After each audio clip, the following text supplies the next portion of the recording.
ဒီကချင်တိုက်ပွဲတွေထဲမှာဒေသခံကလေးငယ်တွေကိုဒီပေါ်တာအနေနဲ့အာဓမလောဝပေးခိုင်းစေပြီးတော့ဖန်စီအသုံးချနေတာတွေခံနေရတဲ့အကြောင်းဦးကျော်သမင်းကသတင်းပေးပို့ထားပါတယ်ခင်ဗျကချင်ပြည်နယ်အတွင်းအစိုးရတပ်တွေကထိုးစစ်တွေပြုလုပ်နေရမှာဒေသခံကလေးငယ်တွေကိုပါပေါ်တာအဖြစ်ဖန်စီအသုံးပြုနေကြပါတယ်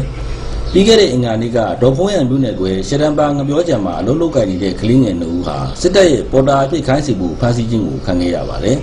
ဖန်ခံရတာ၄ရက်ပေါ့တူနဲ့အိတ်တာ၄ရက်ညို့တူ6လေးပေါ်တော့3ရက်အိတ်ဒီထန်းခံတူရဲ့ကြောပိုးအိတ်တယ်ဆန်တယ်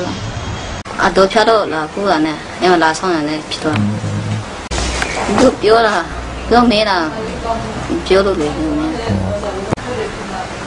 ဒါနဲ့တမ်းလို့ရှင်းချာ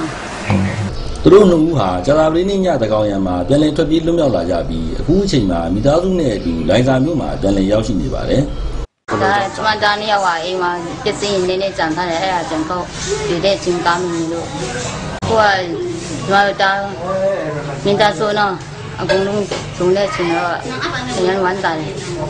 ဆိုရစစ်တပ်တွေဟာစင်ရတိုးချက်လှုပ်ရှားနေကြပြီးဗမော်မြကြီးနားကားလန်အနောက်ဘက်ကကြီးရွာတွေမှာလူခွင့်ချိုးဖောက်မှုတွေကျူးလွန်နေတယ်လို့ဒေသခံတွေကပြောဆိုလျက်ရှိပါတယ်ခင်ဗျာဟုတ်ကဲ့အဲ့ဒီဘယ်မှာလဲဆိုမင်းတော့မတိဘူးတဲ့ခါပွားရဲ့ပဲ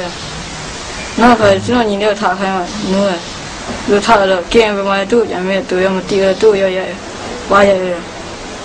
နောက်ကလည်းမင်းစစ်သားတွေတတ်ထားတာပဲမှာလဲငါတို့မတိအောင်တို့ရတယ်သူတို့ဘယ်မှာပါနေငါတို့မတိဘူးတခါပြန်ရက်ပြန်ပါရဲ့